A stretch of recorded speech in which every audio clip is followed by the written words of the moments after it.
இரட்சகருமாய் இருக்கிற இயேசு கிறிஸ்துவின் இனிய நாமத்தினாலே இந்த இரவுக்கு இரவு ஜெபத்திலே தேவனுடைய வார்த்தையை பகிர்ந்து கொள்ளும்படியாய் தேவன் கொடுத்த அவருடைய கிருபைகளுக்காய் நான் கர்த்தரை ஸ்தோத்தரிக்கிறேன். இப்படிப்பட்டதான வாய்ப்பை கொடுத்ததான போதகர் எஸ்எஸ்எல் சாமுவேல் ஐயாவுக்கும் தேவனுடைய இந்த இரவுக்கு இரவு ஜெபத்திலே இணைந்திருக்கிற உங்கள் எல்லாரையும் வாழ்த்தி வரவேற்கிறேன். உண்மையான தெய்வ பிள்ளைகளே, இந்த இருட்டோட ஜெபத்திலே ஆண்டவர் இந்த சாமுவேலை குறித்து அநேக காரியங்களை தேவதாசன் மூலமாக நம்மோடு கூட பகிர்ந்து கொண்டிருக்கிறார். அதிலே ஒரு வார்த்தை இன்றைக்கு ஒரு சில வேதத்திலிருந்து ஒரு சில வசனங்களை உங்களோடு கூட வாசித்து தொடர்ந்து தேவனுடைய வார்த்தைக்கு நேராக கடந்து செல்ல விரும்புகிறேன். 1 சாமுவேலின் புஸ்தகம் 10ஆம் அதிகாரம் 24, 25 என்று சாமுவேல் 10, 24, 25. அப்பொழுது சாமுவேல் எல்லா ஜனங்களையும் நோக்கி, கர்த்தர் தெரிந்து கொண்டவனை பாருங்கள், சமஸ்த ஜனங்களுக்குள்ளும் அவனுக்கு சமமானம் இல்லை என்றான். அப்பொழுது ஜனங்கள் எல்லாரும் ஆர்ப்பரித்து ராஜா வாழ்க என்றார்கள். சாமுவேல் ராஜாங்கத்தின் முறையை ஜனங்களுக்கு தெரிவித்து அதை ஒரு புஸ்தகத்தில் எழுதி கர்த்தருடைய சன்னதியில் வைத்து ஜனங்களை எல்லாம் அவர் வீட்டிற்கு அனுப்பிவிட்டான்.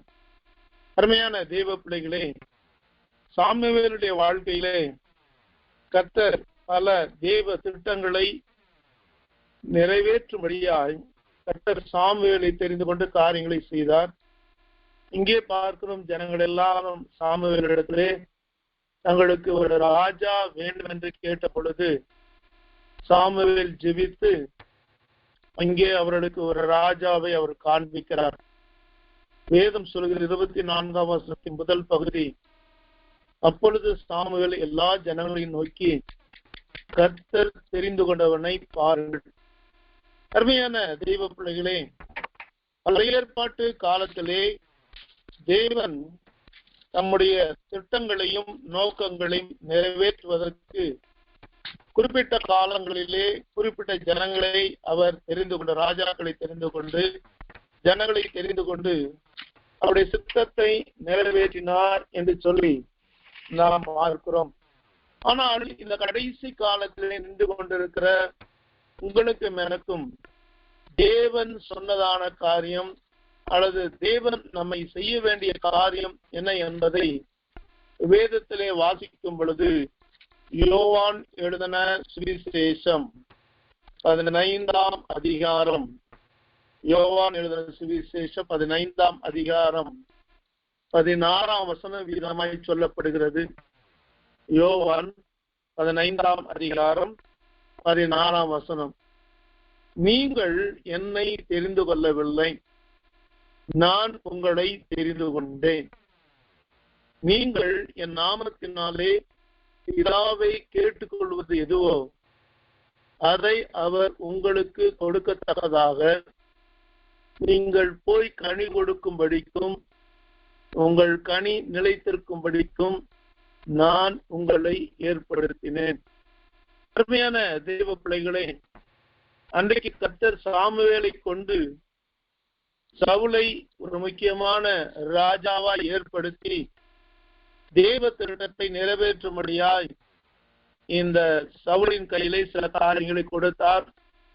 நாம் வேதத்தை வாசிக்கும் பொழுது சவுல் தேவ திட்டத்தை நிறைவேற்றாதபடி, தேவ சித்தத்தை நிறைவேற்றாதபடி அவருடைய முடிவு பரிதாபமாய் முடிந்தது என்று வேதம் சொல்கிறது. இன்றைக்கு வேதம் சொல்கிறது, நீங்கள் என்னை தெரிந்து கொள்ளவில்லை, நான் உங்களை தெரிந்து கொண்டேன். அருமையான தேவ பிள்ளைகளே, பயங்கரமான இந்த உலகத்திலே இனியோ கோடிக்கணக்கான மக்கள் வாழ்கின்ற இந்த உலகத்திலே தேவன் உங்களையும் என்னையும் தெரிந்து கொண்டேன் என்று சொல்லும் பொழுது எவ்வளவு மேன்மையான ஒரு ஆசீர்வாதம், எவ்வளவு உன்னதமான ஒரு ஆசீர்வாதம். உலகத்திலே நம்மை விட பக்திமான்களும் தேவனுக்கு பயந்து நடக்கிறோம் இருந்தாலும் கூட கர்த்தர் நாட்களிலே உங்களையும் என்னையும் தெரிந்து கொண்டார். வேதம் சொல்கிறது, நீங்கள் என்னை தெரிந்து கொள்ளவில்லை, ஆனால் நான் உங்களை தெரிந்து கொண்டேன். அருமையான தெய்வ பிள்ளைகளே, வேதம் சொல்கிறது, கர்த்தரால் தெரிந்து கொள்ளப்பட்டதான தேவ பிள்ளைகளாகிய நாம் பெரிய பாக்கியவான்கள், ஆசீர்வதிக்கப்பட்டவர்கள், மேன்மை உள்ளவர்கள், உன்னதமான தேவனுடைய பிள்ளைகளாய் கர்த்தர் இந்த கடைசி நாட்களிலே, கடைசி காலங்களிலே தேவ சித்தத்தை செயல்படுத்தும்படியாய், தேவ திட்டத்தை நிறைவேற்றும்படியாய், அன்றைக்கு சாமுவேல் மூலமாய் சவுலை தெரிந்து கொண்டது போல இன்றைக்கு இயேசு கிறிஸ்து மூலமாய் பிதாவாகிய தேவன் நம்மை தெரிந்து கொண்டிருக்கிறார். வேதம் சொல்கிறது, நான் உங்களை தெரிந்து கொண்டேன். கர்த்தர் தெரிந்து கொண்ட 3 நோக்கத்தை இங்கே நமக்கு சொல்கிறதை நாம் பார்க்கிறோம். வேதம் சொல்கிறது, நாம் பிதாவின் நாமத்தில் ஜெபிக்கிறவர்களாய் மாற வேண்டும். ஜெபிக்கிறவர்களாய் மட்டுமல்ல, நாம் அவைகளை பெற்றுக்கொள்ளத்தக்கதாக ஜெபிக்கிற மக்களாய் மாற வேண்டும். இரண்டாவதாக வேதம் சொல்கிறது, நாம் போய் தேவனுக்காக கனி கொடுக்க வேண்டும்.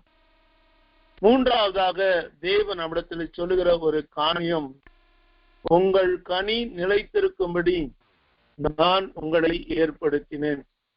3 காரியங்களை இந்த பூமியிலே தேவனுக்காய் செயல்படுத்தும்படியாய் கர்த்தர் நம்மை தெரிந்து கொண்டிருக்கிறார். இன்றைக்கு சவுலை ராஜாவை சாமுவேல் மூலமாய் தெரிந்து கொண்டு தேவ சித்தத்தை செயல்படும்படியாய் சவுலிடத்திலே கர்த்தர் எதிர்பார்த்தார். அவர் சவுல் அதிலே தோல்வி அடைந்து விட்டார் என்று சொல்லி வேதத்திலே வாசிக்கிறோம். ஆனால் இந்த கடைசி நாட்களிலே, கடைசி காலங்களிலே இயேசு கிறிஸ்து மூலமாய் பிதாவாகிய தேவனால் தெரிந்து கொள்ளப்பட்டதான நாம் 3 விதமான ஊழியங்களை கர்த்தருக்காய் செயல்படுத்த வேண்டும் என்று தேவன் நம்மிடத்திலே எதிர்பார்க்கிறார். அதற்காக நம்மை ஏற்படுத்தியிருக்கிறார். ஒன்று, நாம் ஜெபிக்கிறவர்களாய் இருக்க வேண்டும். இரண்டாவது, கனி கொடுக்கிறவர்களாய் இருக்க வேண்டும். மூன்றாவது, அந்த கனியிலே நாம் நிலைத்திருக்க வேண்டும் என்று ஆண்டவர் விரும்புகிறார். அருமையான தேவ பிள்ளைகளே, இந்த 3 காரியங்களையும் நாம் நிறைவேற்ற வேண்டும் என்பது தேவனுடைய திட்டம், தேவனுடைய நோக்கம். ஆகவே இந்த நாட்களிலே தேவ திட்டத்தை, தேவனுடைய நோக்கத்தை, தேவ சித்தத்தை நாம் நிறைவேற்ற வேண்டும் என்றால் தேவன் உங்களுக்கும் எனக்கும் கொடுக்கிறதான ஒரு தேவ ஆலோசனை என்னவென்றால், வேதம் சொல்கிறது, யோவான் எழுதின சுவிசேஷம் 15ஆம் அதிகாரம் 4ஆம் வசனம் சொல்லப்படுகிறது.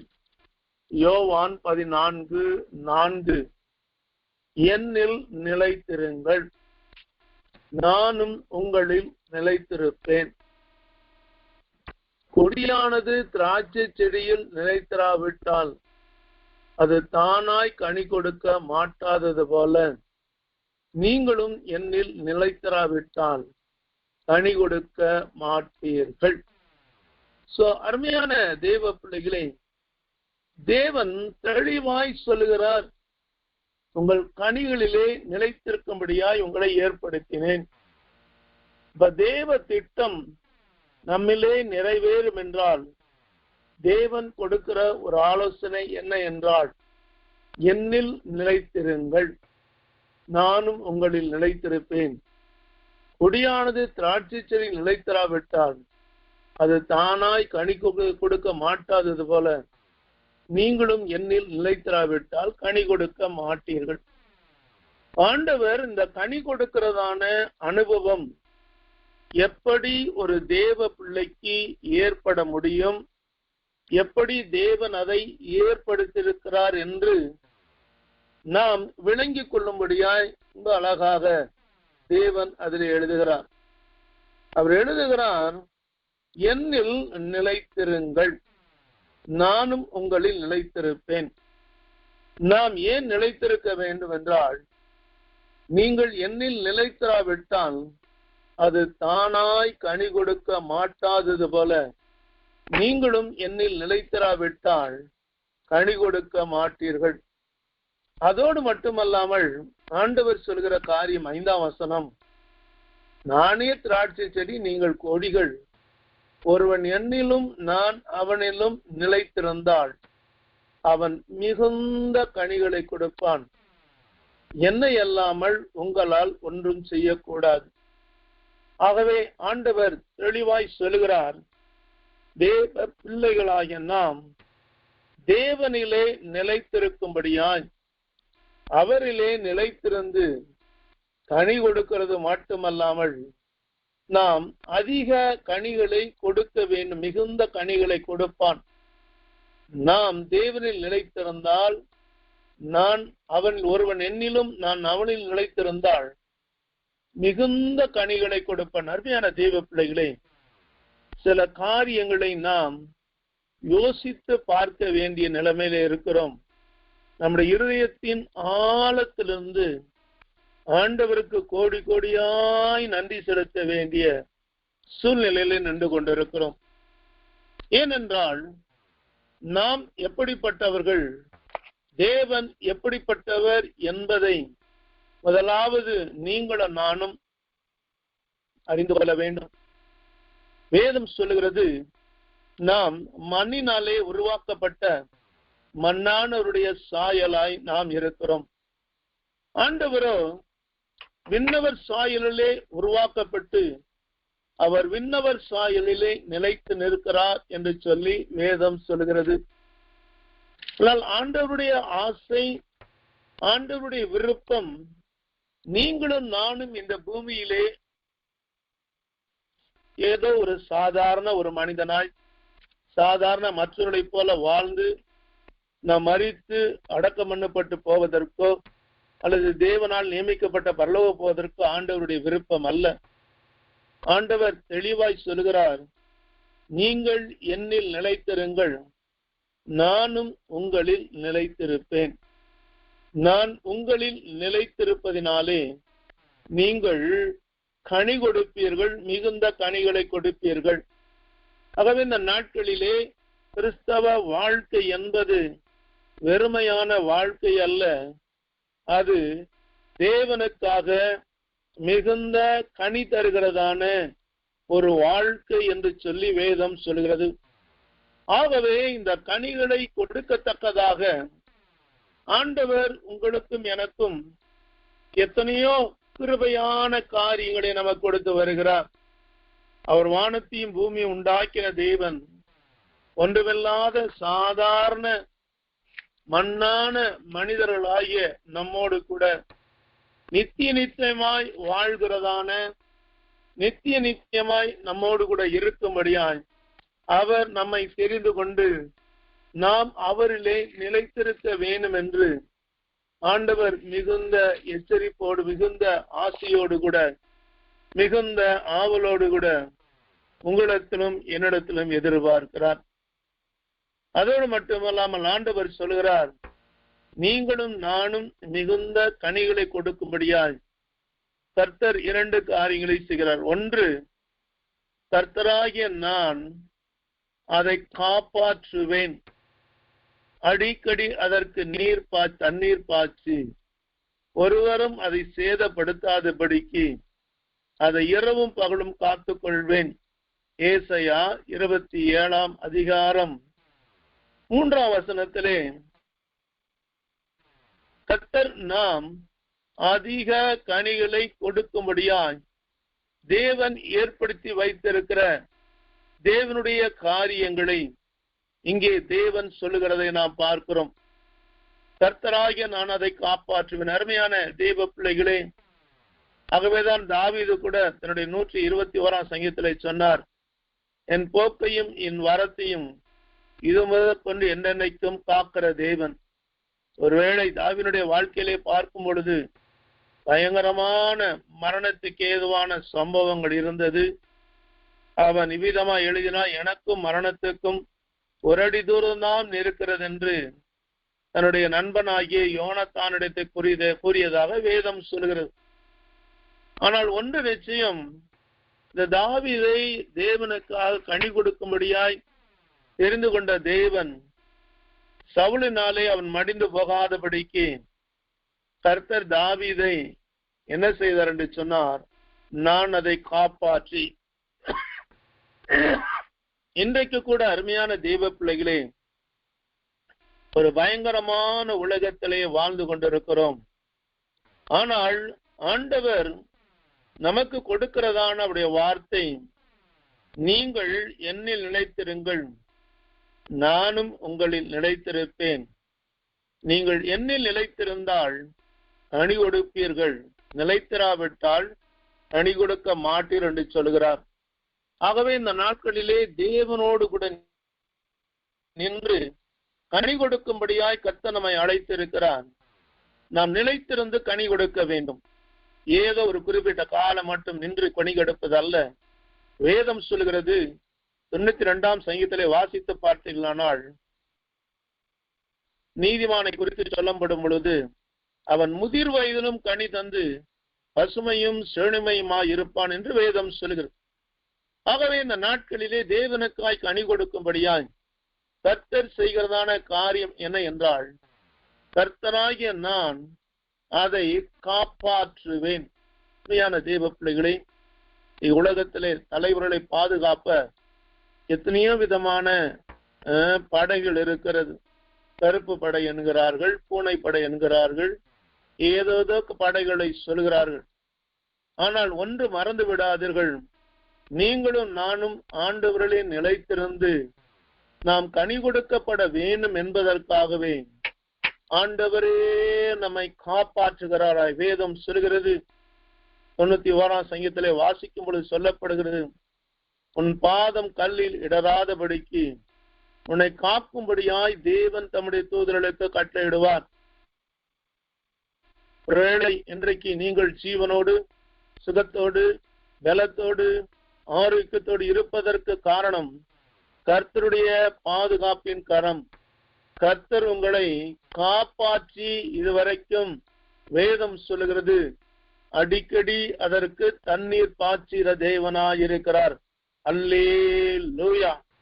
அருமையான தேவ பிள்ளைகளே, எப்படிப்பட்டதான வறட்சியான சூழ்நிலைகளா இருந்தாலும் தேவன் அவரே வந்து அடிக்கடி அதற்கு தண்ணீர் பாய்ச்சுகிறார். வேதம் சொல்லுகிறது, ஆண்டவருக்கு எத்தனையோ லட்சக்கணக்கான தேவ தூதர்கள் இருந்தாலும் தேவதூர்களை அனுப்பி நம்மை பாதுகாக்காமல் ஆண்டவரே நம்மை பாதுகாத்து அதற்கு தண்ணீர் பாய்ச்சுகிறார். ஏன் என்று சொன்னால், நீங்களும் நானும் தேவனுக்காக கனி கொடுக்கும்படியாய் கர்த்தர் நம்மை ஏற்படுத்தி வைத்திருக்கிறார்.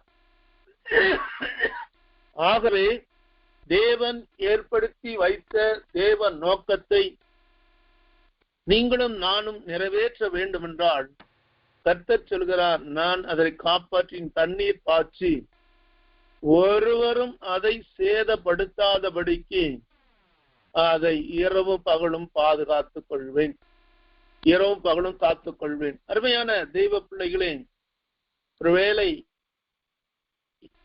எபேசியர் 6ஆம் அதிகாரம் 6ஆம் அதிகாரத்தில் நீங்கள் வாசித்து பார்த்தீர்களானால் வேதம் சொல்கிறது, வான மண்டலங்களின் பொல்லாத ஆவிகளின் சேனைகளோடு கூட நமக்கு போராட்டம் உண்டு. இந்த சேனைகள் நம்மை தீங்குபடுத்தாதபடி அவன் எய்கிற அக்னியாஸ்திரங்கள் நம்மை தாக்கி நம் முற்றிலுமாய் எரிந்து விடாதபடிக்கு அல்லது சேதப்படுத்தாதபடிக்கு, ஒருவரும் சேதப்படுத்தாதபடிக்கு அதை இரவும் பகலும் காத்துக் கொள்வேன். ஏன் நாம் தேவனில் நிலைத்திருக்க வேண்டும் என்றால் வேதம் தெளிவாய் சொல்கிறது, ஆண்டவரை அல்லாமல் அவரை அல்லாமல் நம்மால் முதலாவது கனி கொடுக்க முடியாது என்கிறதான நோக்கங்களை நாம் சரியாய் அறிந்து கொள்ள வேண்டும். இரண்டாவது, அவரில் நாம் நிலைத்திருக்கும் பொழுது அவர் நம்மை எப்படியெல்லாம் பாதுகாத்து எப்படியெல்லாம் நம்மை நடத்தி நாம் எப்படியெல்லாம் தேவனுக்காய் செயல்பட வேண்டும் என்று கர்த்தர் அழகாய் நமக்கு செய்கிறதான காரியங்களை தேவன் எழுதி வைத்திருக்கிறார். ஆகவே அருமையான தேவ பிள்ளைகளே, நாம் தேவனில் நிலைத்திருக்கும் பொழுது கனி கொடுக்கப்படுகிறோம். இரண்டாவதாய் வேதம் சொல்கிறது, நாம் தேவனில் நிலைத்திருக்கும் பொழுது அவர் நீர் பாய்ச்சி அதை காப்பாற்றி அதை பாதுகாத்து ஒருவரும் சேதப்படுத்தாதபடிக்கு இந்நாள் வரைக்கும் நம்மை கர்த்தர் அவரிலே நிலைத்திருக்கும்படியாய் கனி கொடுக்கும்படியாய் கர்த்தர் நம்மை ஆசீர்வதித்திருக்கிறார். அடுத்ததாக மூன்றாவதாக, ஏன் நாம் தேவனில் நிலைத்திருக்க வேண்டும்? அப்படி என்றால் வேதம் சொல்கிறது, 1 நாளாகம புஸ்தகம் 29ஆம் அதிகாரம் 15ஆம் வசனம் இவ்விதமாய் சொல்லப்படுகிறது. 1 நாளாகமம் 29ஆம் அதிகாரம் 15ஆம் வசனம் இவ்விதமாய் சொல்லப்படுகிறது. உமக்கு முன்பாக நாங்கள் எங்களுடைய பிதாக்கள் எல்லாரை போலும் அரதேசிகளும் பரதேசிகளுமாய் இருக்கிறோம். பூமி மேல் எங்கள் நாட்கள் ஒரு நிழலை போல இருக்கிறது. நிலைத்திருப்போம் என்னும் நம்பிக்கை இல்லை. அருமையான தேவ பிள்ளைகளே, ஏன் நாம் ஆண்டவரின் நிலைத்திருக்க வேண்டும் என்றால், தேவனுடைய இருதயத்திற்கு ஏற்றவனாக காணப்பட்டதான தாவீது தன்னுடைய கடைசி நாட்களிலே ஏன் நாம் தேவனில் நிலைத்திருக்க வேண்டும் என்பதற்கு அவர் முக்கியமான ஒரு காரியத்தை இங்கே சொல்கிறதை நாம் பார்க்கிறோம். அவர் சொல்லுகிறார், பிதாக்கள் எல்லாரை போல நாங்களும் அரதேசிகளும் பரதேசிகளுமாயிருக்கிறோம். நமக்கு நன்றாய் தெரிய வேண்டும், நம்முடைய ஜீவன் ஒரு நிலையற்றதான ஒரு ஜீவன். யாரும் சொல்ல முடியாது, நான் இத்தனை வருடம் உயிரோடு இருப்பேன், இத்தனை வருடம் காரியங்களை செய்வேன் என்று நாம் யாரும் நம்மை சொல்வதற்கு நமக்கு எந்த விதங்களிலும் தகுதியோ அல்லது எந்த விதங்களிலும் நமக்கு ஒரு வாய்ப்போ கிடையாது. ஏனென்றால் தாவீது ரொம்ப நேர்த்தியாய் சொன்னார். என்ன செய்கிறார் என்று சொன்னால், நாங்கள் அரதேசிகள் என்பதற்கு ஆங்கில அர்த்தம் சொல்லப்படுது சோஜான். அப்படி என்றால் ஒரு வழிப்போக்கரை போல நடந்து கொண்டிருக்கிறதானே ஒரு வாழ்க்கையிலே நாம் வாழ்ந்து கொண்டிருக்கிறோம் என்பதை மறந்துவிடக் கூடாது. ஆகவே அருமையான தேவ பிள்ளைகளே, வேதம் சொல்லுகிறது, என்ன சொல்லுகிறது என்று சொன்னால், இங்கே தாவீது சொல்லுகிறார், பூமியின் மேல் எங்கள் நாட்கள் ஒரு நிழலை போல் இருக்கிறது. நிலைத்திருப்போம் என்ற நம்பிக்கை இவருக்கு இல்லை.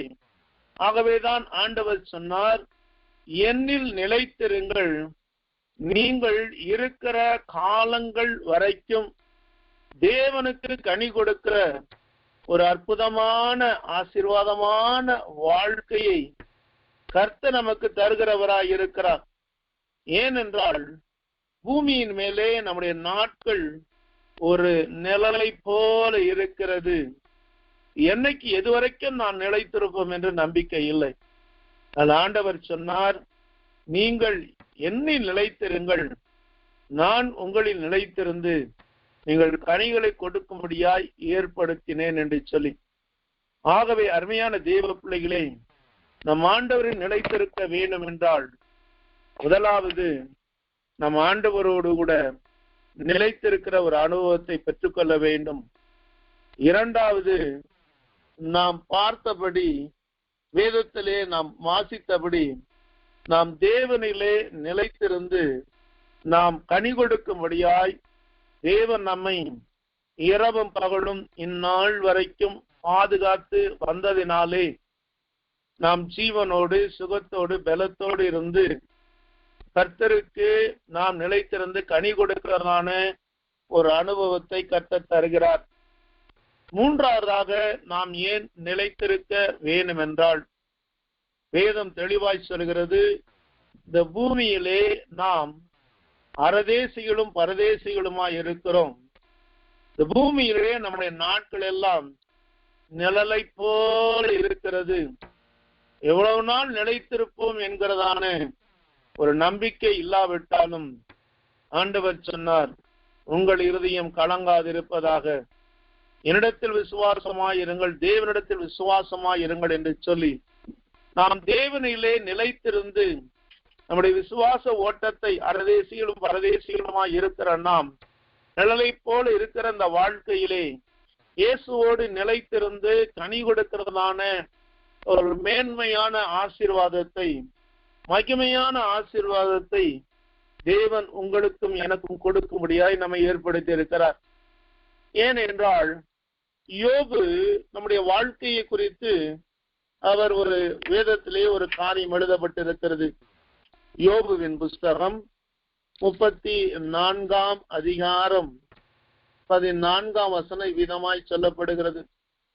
யோபுவின் புஸ்தகம் 34 அதிகாரம் 14 அவர் தம்முடைய இருதயத்தை அவனுக்கு விரோதமாக திருப்பினாராகில் அவனுடைய ஆவியையும் அவருடைய சுவாசத்தையும் தம்மிடத்தில் இழுத்துக் கொள்வார்.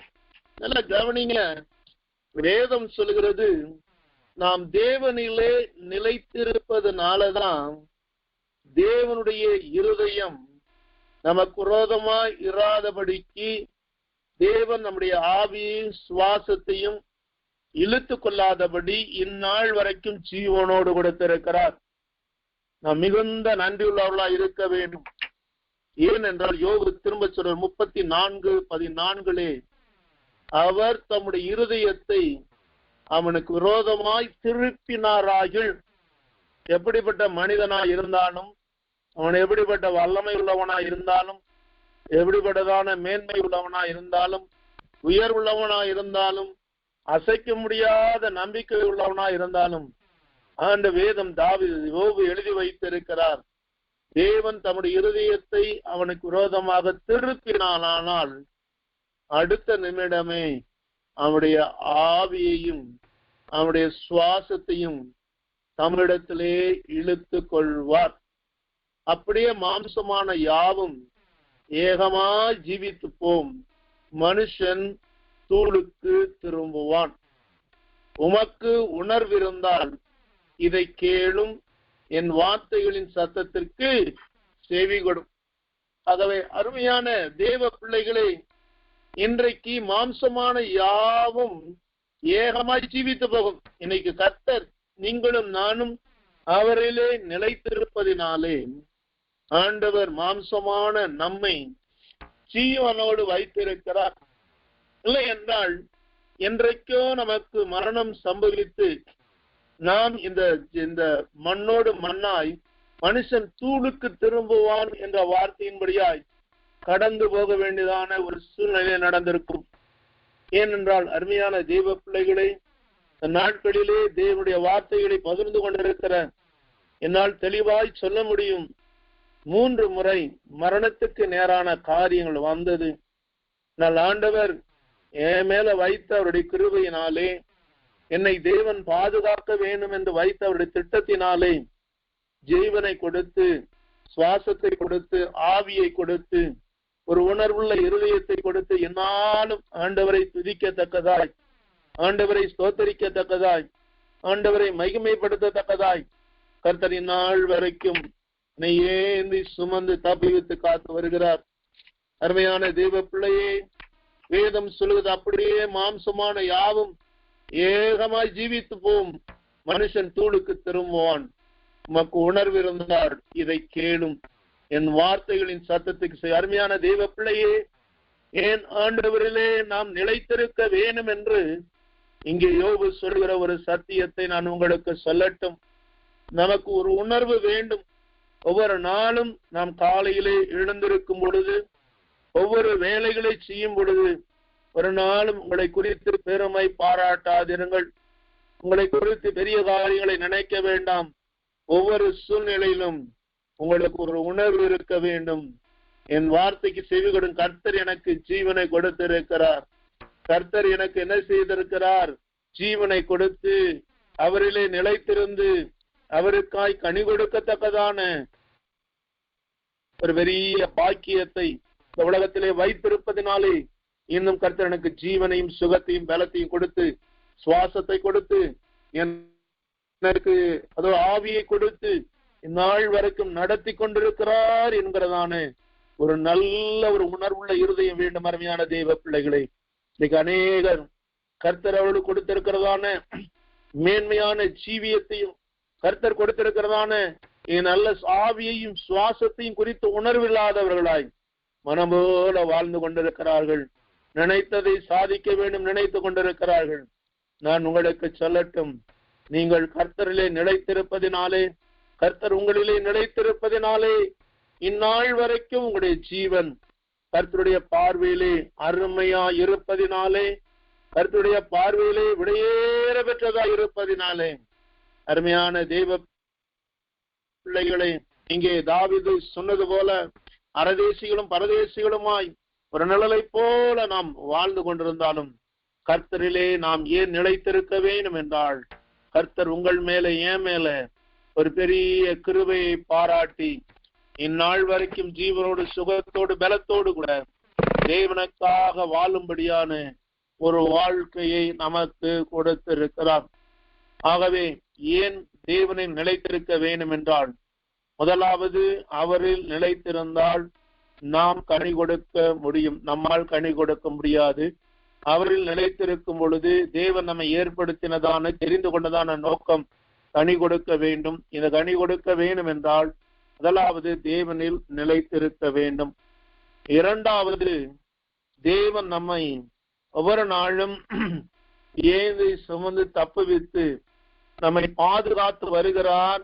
ஒன்றும் சேதப்படுத்தாதபடி அவர் நிலைத்திருக்கும் பொழுது தேவன் மிகுந்த பாதுகாப்பையும் அடிக்கடி நீர் பாய்ச்சி கனி தருகிறதான ஒரு அனுபவத்தை கொடுத்து ஒருவரும் சேதப்படுத்தாதபடிக்கு தேவனிலே நிலைத்திருப்பதினாலே நம்மை பாதுகாத்து வருகிறார்.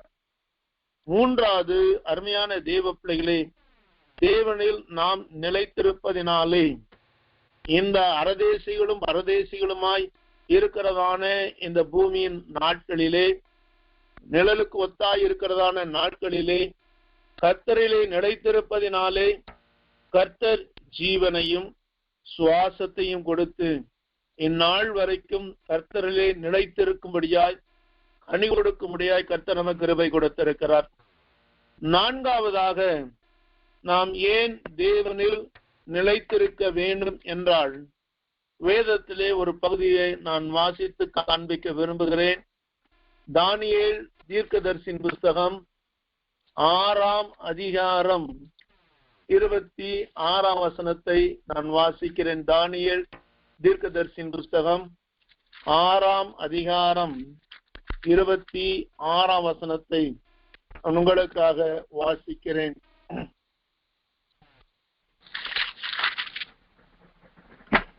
வேதம் சொல்கிறது, என் ராஜ்யத்தின் ஆளுகைக்குள் எங்கும் உள்ளவர்கள் யாவரும் தானியேலின் தேவனுக்கு முன்பாக நடுங்கி பயப்பட வேண்டும் என்று என்னாலே தீர்மானம் பண்ணப்படுகிறது. அவர் ஜீவனுள்ள தேவன், அவர் என்றென்றைக்கும் நிலைத்திருக்கிறார். அவருடைய ராஜ்யம் அழியாதது, அவருடைய கர்த்தத்துவம் முடிவு பரியந்தம் நிலை நிற்கும் என்று சொல்லி இங்கே பார்க்கிறோம். அருமையான தேவ பிள்ளைகளே, இந்த வார்த்தைகள் ராஜாவின் வாயிலிருந்து வருவதற்கு முன்பாக அங்கே என்ன சம்பவம் நடந்தது என்று சொல்லி வேதத்திலே நாம் பார்க்க முடிகிறது.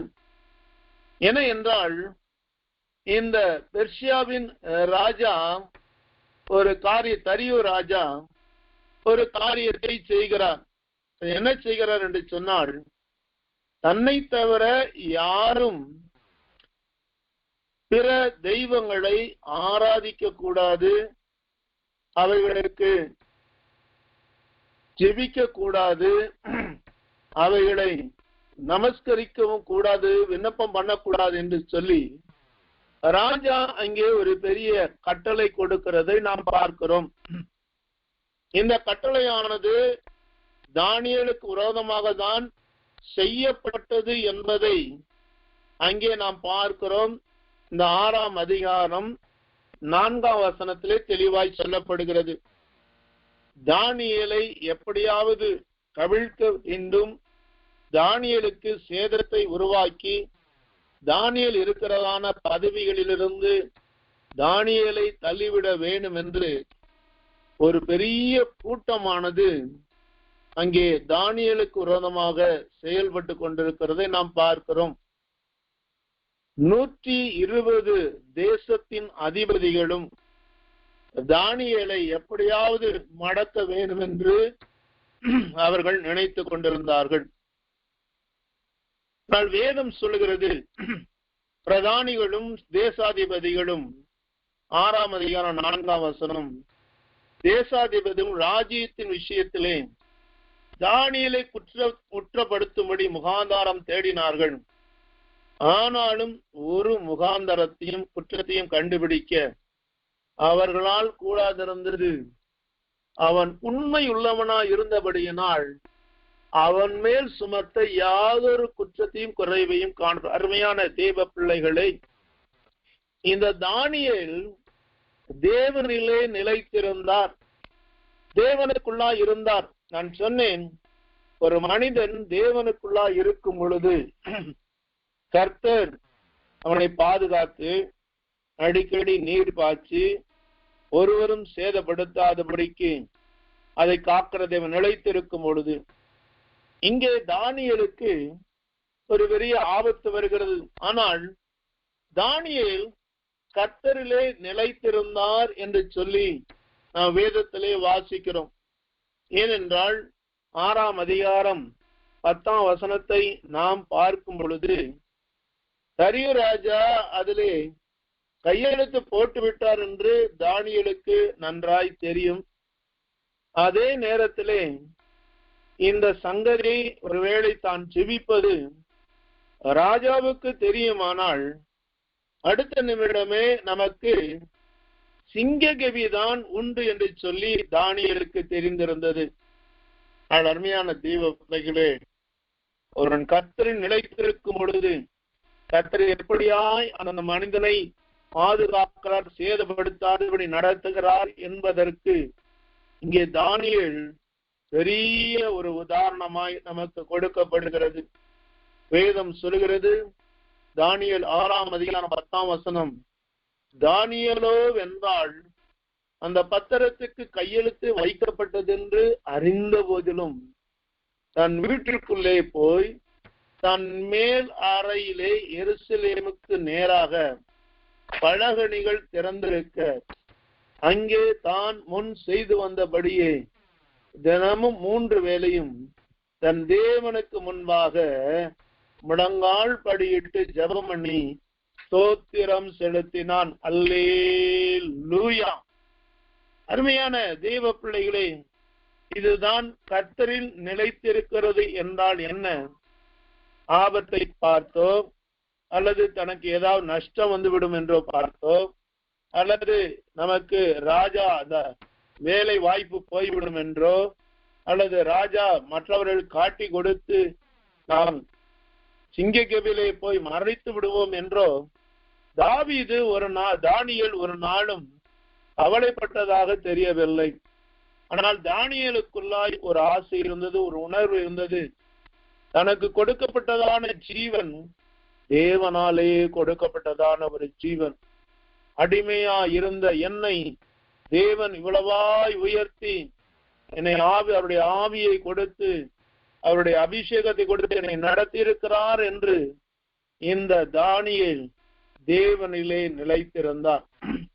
ஆகவே வேதம் சொல்கிறது, அவர் தான் முன் செய்து வந்தபடியே அப்படின்னா இதற்கு முன்பாக தானியேல் ஜெபிப்பதை எல்லாரும் பார்த்திருப்பார்கள் என்று சொல்லி தான் நினைக்கிறேன். ஏனென்றால் 16ஆம் வசனம் அழகாய் சொல்கிறது, தானியேல் எப்பொழுது ஜெபிப்பார், அவருடைய காரியங்கள் எப்படி முடியும், அவர் நிலைத்திருக்கிறாரா இல்லையா, அவருடைய ஜீவன் எப்படி அவரை அவருக்கு ஜீவனை எப்படி அவரிடத்திலிருந்து எடுத்து போட்டு அவரை ஜீவனை இல்லாதபடி மதிக்க செய்ய வேண்டும் என்று கூடிய கூட்டம் 11ஆம் வசனம் சொல்லப்படுகிறது. அப்பொழுது அந்த மனுஷர் கூட்டம் கூடி தானியேல் தன் தேவனுக்கு முன்பாக ஜெபம் பண்ணி விண்ணப்பம் செய்கிறதை கண்டார்கள். பாருங்க, இவர்கள் தானியேலை குற்றப்படுத்த வேண்டும், தானியேலை சிங்ககவியிலே போட வேண்டும் என்றுதான் இவர்கள் இந்த சட்டத்தையே கொண்டு வந்தார்கள். தானியேலுக்கு எல்லாமே தெரிந்திருந்தது. இப்படி நாம் ராஜாவை விட்டுவிட்டு தேவனில் நிலைத்திருக்கும்படியாய் நான் ஜெபிக்கும் பொழுது இவர்கள் பார்த்தார்களானால் நிச்சயமாகவே நம்மை குற்றம் சாட்டி நம்மை சிங்க கவியிலே போடுவார்கள் என்று தானியேலுக்கு தெரியும். ஆகவே தானியேல் கதவை சார்த்தி விட்டோ யாருக்கும் தெரியாதபடி அல்ல, நல்ல ஜன்னல் கதவுகள் திறந்திருக்க எல்லாரும் பார்க்கும்படி முன்பு எப்படி செய்தாரோ அப்படியே செய்தார். அருமையான தேவ பிள்ளைகளை நான் உங்களுக்கு சொல்லட்டும், நாம் கர்த்தரிலே நிலைத்திருந்து கர்த்தருக்காக கனி கொடுக்கும்படியாய் கர்த்தர் நம்மை ஏற்படுத்தி வைத்திருக்கிறார். ஆகவே நீங்கள் உண்மையுள்ளவர்களாய் உத்தமம் உள்ளவர்களாய் தெரிந்து கொண்ட ஆண்டவருக்கு முன்பாய் நாம் கனி கொடுக்கும்படியாய் ஏற்படுத்தின ஆண்டவருக்கு முன்பாய் நாம் உண்மையும் உத்தமம் உள்ளவர்களாய் இருக்கும் பொழுது நமக்கு பிரச்சனைகள் வரதான் செய்யும், நமக்கு ஆபத்துகள் வரதான் செய்யும், நம்முடைய ஜீவனுக்கு விரோதமாய் காரியங்கள் எல்லாம் நடத்தப்படதான் செய்யும். ஆனால் பயந்து விடாதீர்கள்.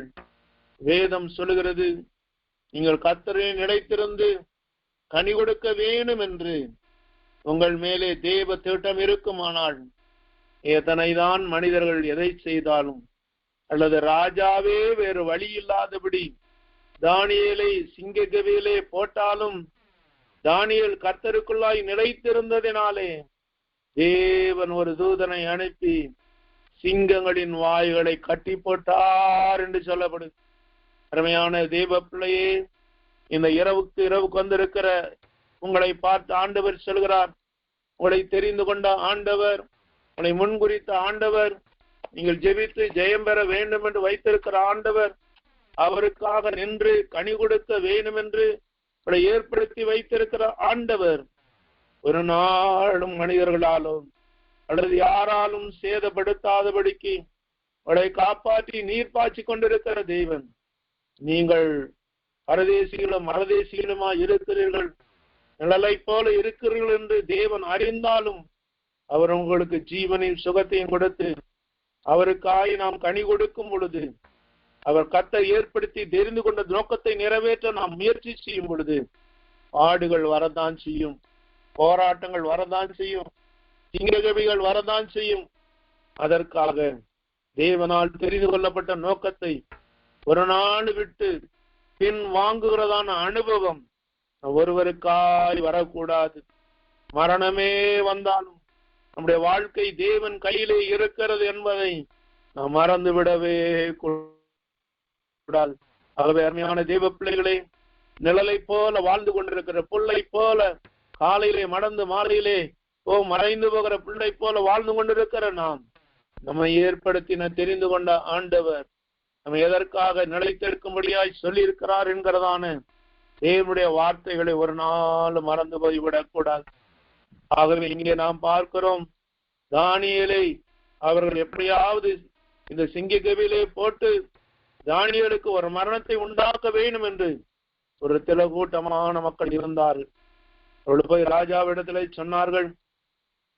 ராஜா எவ்வளவு முயற்சி செய்தார், அது ராஜாவால் முடியவில்லை. கடைசியிலே தானியேல் சிங்க கவிக்குள்ளாய் அங்கே அவர் அனுப்பப்பட்டார். வேதம் சொல்லுகிறது, தானியேல் 6:22 ஒருவர் உன்னை சேதப்படுத்தாதபடி பாதுகாத்துக் கொள்வேன் என்று சொன்ன தேவன் சிங்கங்கள் என்னை சேதப்படுத்தாதபடிக்கு தேவன் தம்முடைய தூதனை அனுப்பி அவைகளின் வாயை கட்டி போட்டார்.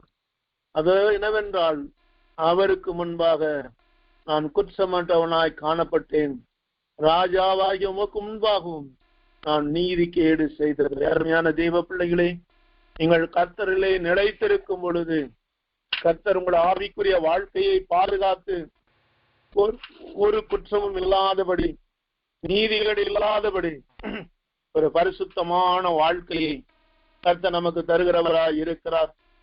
இங்கே பார்க்கிறோம், இந்த தானியேலை ராஜா பார்த்த பொழுது தானியேல் சுவிசேஷம் சொல்லவில்லை. ஆனால் ராஜா இங்கே கைப்பட எழுதுகிறதை நாம் பார்க்கிறோம். என்னவென்றால், என் ராஜ்யத்தின் ஆளுகைக்குள் எங்கும் உள்ளவர் யாவருக்கும் தானியேலின் தேவனுக்கு முன்பாக நடுங்கி பயப்பட வேண்டும் என்று என்னால் தீர்மானிக்கப்படுகிறது. அருமையான தெய்வ பிள்ளைகளே, தேவன் அல்ல, நிலைத்திருக்கிற மனிதன் அல்ல, ஒரு புறஜாதியான ஒரு ராஜா தானியேல் கர்த்தருக்குள்ளாய் நிலைத்திருந்து வந்ததான போராட்டங்களிலே கர்த்தருக்குள் நிலைத்திருக்கதை விட்டு விடாதபடி கர்த்தரோடு இருந்ததினாலே தானியேலை குறித்து சாட்சி சொல்லப்படுகிறது. அருமையான தெய்வ பிள்ளைகளே, இங்கே நீங்களும் நானும் தேவனிலே நிலைத்திருப்பீர்களானால் ஒரு நாள் வரும், உங்களை குறித்து என்னை குறித்து உலகம் சாட்சி கொடுக்கும். ஆண்டவர் சொன்னார், நீங்கள் எனக்கு சாட்சிகளாய் இருப்பீர்கள் என்று. ஆண்டவர் இன்னைக்கு உங்களையும் என்னையும் அவர் கனி கொடுக்கிற மரங்களாய் ஏற்படுத்தி வைத்திருக்கிறார் என்று சொல்லி வேதம் சொல்கிறது. நான் வேதத்திலே வாசிக்கும் பொழுது லூக்கா எழுதின சுவிசேஷத்திலே விதமான தேவனுடைய வார்த்தை உண்டு. லூக்கா எழுதின சுவிசேஷம் 24 அதிகாரம் 47, 48 சொல்லப்படுகிறது. லூக்கா 24, 47, 48 அன்றி மனந்திரும்புதலும் பாவ மன்னிப்பும் எருசலேம் தொடங்கி சகல தேசத்தாருக்கும் உடைய நாமத்தினாலே பிரசங்கிக்கப்பட வேண்டியது. நீங்கள் இவைகளுக்கு சாட்சிகளாய் இருக்கிறீர்கள். அருமையான தேவ பிள்ளையே, தானியேல் கர்த்தரிலே நிலைத்திருந்ததனாலே, தேவனிலே நிலைத்திருந்ததனாலே அவரை குறித்து ராஜா எழுதினார். என்ன எழுதுகிறார்? அவர் ஜீவனுள்ள தேவன். அருமையான தேவ பிள்ளைகளே, நம் ஆராதிக்கிற தேவன் ஜீவனுள்ள தேவனாயிருக்கிறார். ஆகவேதான் யோவான் 10:10 சொல்லப்படுகிறது, நான் ஜீவன் உண்டாயிருக்கிறவும் திருடன் திருடவும் கொல்லவும் அடிக்கும் வருகிறான், நான் ஜீவன் கொடுக்கவும் அது பரிபூர்ணப்படம் வந்தேன் என்றார். ஆகவே நிலைத்திருக்கும் பொழுது தேவன் நமக்கு ஜீவன் என்று சொல்வது நித்திய ஜீவனை குறிக்கிறது. அல்லேலூயா. நீங்கள் ஆண்டவரே நிலைத்திருந்து கனி கொடுக்கும் பொழுது ஆண்டவர் நம்மை கனி கொடுக்கும்படியே ஏற்படுத்தின தேவன், அவர் நமக்குள்ளாய் ஜீவனுள்ள தேவனாய் நிலைத்திருக்கிறார். நாம் அவரில் நிலைத்திருக்கும் பொழுது நாம் கனி கொடுக்கிறோம் என்று வேதம் சொல்கிறது. ஆனால் அவர் நம்மளே நிலைத்திருக்கும் பொழுது நித்திய ஜீவனை நமக்கு தருகிறவராய் இருக்கிறார். அதோடு மட்டுமல்லாமல் வேதம் சொல்கிறது, அவர் என்றைக்கும் நிலைத்திருக்கிறார். மறந்துடாதீங்க அருமையான தேவ பிள்ளைகளை, நாம் ஒரு நாள் மரணத்தை சந்திக்கலாம் அல்லது கர்த்தருடைய வருகை இருக்குமானால் மறுரூபமாக்கப்படலாம். வேதம் சொல்கிறது, இயேசு கிறிஸ்து நேற்றும் மாறாதவர், இன்றைக்கு மாறாதவர், என்றென்னைக்கு மாறாதவராய் இருக்கிறார். யோவான் 3:16 சொல்லப்படுகிறபடி தேவன் தம்முடைய ஒரே பேரான குமாரனை விசுவாசிக்கிறவன் எவனோ அவன் கெட்டு போகாமல் நித்திய ஜீவனை அடைமடிக்கு அவரை தந்தரல் இவ்வளவாய் அன்பு கூர்ந்தார். அருமையான தெய்வ பிள்ளையை மறந்துராதே. நீ தேவனிலே நிலைத்திருந்து கனி கொடுக்கும் பொழுது ஒருவேளை ஜீவனே போகிற அளவுக்கு போராட்டங்கள் வந்தாலும் கர்த்தருடைய சித்தம் இல்லாமல் ஒரு நாளும் எதுவும் நடைபெறாது. இங்கே தானியேலை குறித்து ராஜா சாட்சி சொல்லுகிறார், அவர் என்றென்றைக்கும் அவர் ஜீவனுள்ள தேவன். ஆகவே தான் வேதம் சொல்லுகிறது, நீங்கள் ஜீவனுள்ள தேவனுடைய ஆலயமாய் இருக்கிறீர்கள் தேவனுடைய ஆவி உங்களில் வாசமா இருக்கிறார் என்பதை அறியாதிருக்கிறீர்கள். அருமையான தேவ பிள்ளையே, நிலையில்லாத ஒரு வாழ்க்கை, நாம் பரதேசிகளைப் போல வாழ்ந்து கொண்டிருக்கிற ஒரு வாழ்க்கை, நிழலை போன்ற ஒரு வாழ்க்கையில தான் ஆண்டவர் ஜீவனுள்ள தேவனுடைய ஆலயமாய் மாற்றி நமக்குள்ளாய் வாசம் பண்ணி நமக்கு ஜீவனை கொடுத்தது மட்டுமல்லாமல் உலகத்தில் எத்தனையோ ஆயிரங்களுக்கு ஜீவனை கொடுக்கும்படியாய் அந்த கனிகளை நம்மை ஏற்படுத்தி இருக்கிறார். உண்மையான தெய்வ பிள்ளைகளை, பேதுருவை குறித்து நாம் பார்க்கும் பொழுது ஒரு நாளிலே தன்னுடைய ஜீவனுக்கு பயந்து போய் ஒளிந்து கொண்டிருக்க அதே பேதுரு தேவனுடைய ஏற்படுத்தப்பட்டதான நோக்கத்தை அறிந்த பொழுது, தேவனிலே நிலைத்திருந்த பொழுது 3000 5000 ஜனங்களுக்கு ஜீவனை கொடுக்கிறவராய் மாறினார். ஆகவே பரதேசிகளும் அரதேசிகளுமாய் இருக்கிற உங்களில் நீங்களும் நானும் தேவனில் நிலைத்திருக்கும் பொழுது நமக்கு தேவன் ஜீவனை கொடுக்கிறது மட்டுமல்லாமல் உங்களை கொண்டு என்னை கொண்டு பல ஆயிரங்களுக்கு ஜீவனை கொடுக்கும்படியார் நாம் கனி கொடுக்கும்படிய கர்த்தர் நம்மை ஏற்படுத்தி இருக்கிறார், நம்மை தெரிந்து கொண்டார் என்பதை தேவ பிள்ளைகளாகிய நாம் மறந்துவிடக் கூடாது. அதோடு மட்டுமல்லாமல் எந்தெந்தைக்கும் நிலைத்திருக்கிறவராய் இருக்கிறார். வேதத்தை வாசிக்கும் பொழுது வேதம் இப்படி சொல்லுகிற பொழுது, அவருடைய அன்பில் நிலைத்திருக்கிறவர்களுக்கோ 1000 தலைமுறைக்கும் அவர் இரக்கம் செய்கிற தேவனாய் இருக்கிறார். ஒருவேளை தானியேல் மறைந்து விட்டார், ஆனால் தானியேல் மேல் தேவன் அவர் நிலைத்திருந்ததான காரியங்களிலே நீங்களும் நானும் நிலைத்திருக்க வேண்டும் என்று அன்றைக்கு அவர் எழுதி வைத்த வார்த்தைகள் இன்றைக்கும் நிலைத்திருக்கிறது. ஆண்டவரும் நிலைத்திருக்கிறார். அவர்கள் அருமையான தேவ பிள்ளைகளை, ஏன் கர்த்தரில் நிலைத்திருக்க வேண்டும் என்றால் அவர் ஜீவனுள்ளவராய் இருக்கிறார், அவர் என்றைக்கும் நிலைத்திருக்கிறவராய் இருக்கிறார். மூன்றாவதாய் சொல்லப்படுகிறது, அவருடைய ராஜ்யம் அழியாதது. அல்லேலூயா. அருமையான தேவ பிள்ளைகளை, இன்றைக்கு கர்த்தர் உங்களுக்கும் எனக்கும் ஒரு பெரிய ஆசீர்வாதத்தை வைத்து இருக்கிறார். தேவ பிள்ளைகளாக நாம் மறந்துவிடக் கூடாது. தேவன் உங்களுக்கும் எனக்கும் ஒரு ராஜ்யத்தை ஏற்படுத்தி வைத்திருக்கிறார். இதைதான் யோவான் 14ஆம் அதிகாரத்தில் சொல்லப்பட்டிருக்கிறது. உங்கள் இருதயம் கலங்காதிருப்பதாக, என்னிடத்தில் விசுவாசமாயிருங்கள், தேவனிடத்தில் விசுவாசமாயிருங்கள். நான் உங்களுக்காக ஒரு ஸ்தலத்தை ஆயத்தம் பண்ணின பிறகு நீங்கள் அங்கே இருக்கும்படியாய், என்னோடு கூட நிலைத்திருக்கும்படியாய், நித்தியமாய் இருக்கும்படியாய் நான் உங்களை என்னிடத்தில் வந்து சேர்த்துக் கொள்வேன் என்று கர்த்தர் உங்களுக்கும் எனக்கும் வாக்கு பண்ணியிருக்கிறார். வேதம் சொல்லுகிறது, ஓ சிறுமந்தையே பயப்படாதே, ராஜ்யத்தை கொடுக்க பிதா உங்களுக்கு சித்தமுள்ளவராய் இருக்கிறார். ஆகவே ஆண்டவரே நிலைத்திருக்கும் பொழுது அழியாத ஒரு ராஜ்யத்தை கர்த்தர் உங்களுக்கென்று எனக்கென்று வைத்திருக்கிறார். ஆகவே அருமையான தேவ பிள்ளைகளை, அந்த அழியாத ராஜ்யத்தை நாம் பெற்றுக்கொள்ளும்படியாய் கர்த்தரை நிலைத்திருக்க வேண்டும். அடுத்ததாக சொல்லப்படுகிறது, அவருடைய கர்த்தத்துவம் முடிவு பரியந்த நிற்கும். அப்படி என்றால் உலகத்திலே காணப்படுகிறதான ஆட்சியை போல அல்ல, கர்த்தருடைய ஆளுகை தலைமுறை தோறும் இருக்கும் என்று வேதம் நமக்கு சொல்கிறது. ஆகவே அருமையான தெய்வ பிள்ளைகளே, கர்த்தர் சாமுவேலை கொண்டு சவுலை தெரிந்து கொண்டார். ஆனால் சவுல் தேவன் தெரிந்து கொண்ட நோக்கத்தை செயல்படுத்தாதனாலே அவருக்கு ஒரு பெரிய அழிவு ஏற்பட்டதாக வேதம் சொல்லுகிறது. இன்றைக்கு ஆண்டவர் உங்களையும் என்னையும் தெரிந்து கொண்டிருக்கிறார். எதற்காக என்று சொன்னால் வேதம் சொல்கிறது, நாம் அவரில் நிலைத்திருக்கவும், நாம் அவரோடு கூட ஜெபங்களிலே உறவாடவும், நாம் அவருக்காக கனி கொடுக்கவும் அவரை ஏற்படுத்தி இருக்கிறார் என்று வேதத்திலே நாம் வாசித்தோம். ஏன் அவரில் நிலைத்திருக்க வேண்டும் என்றால், முதலாவது அவரில் நிலைத்திருக்கும் பொழுது நம்மால் கனி கொடுக்க முடியாது. அவர் நிலைத்திருக்கும் பொழுது அவர் மூலமாய் நாம் கனி கொடுக்கிறதான ஒரு மேன்மையான அனுபவத்தை தருகிறார்.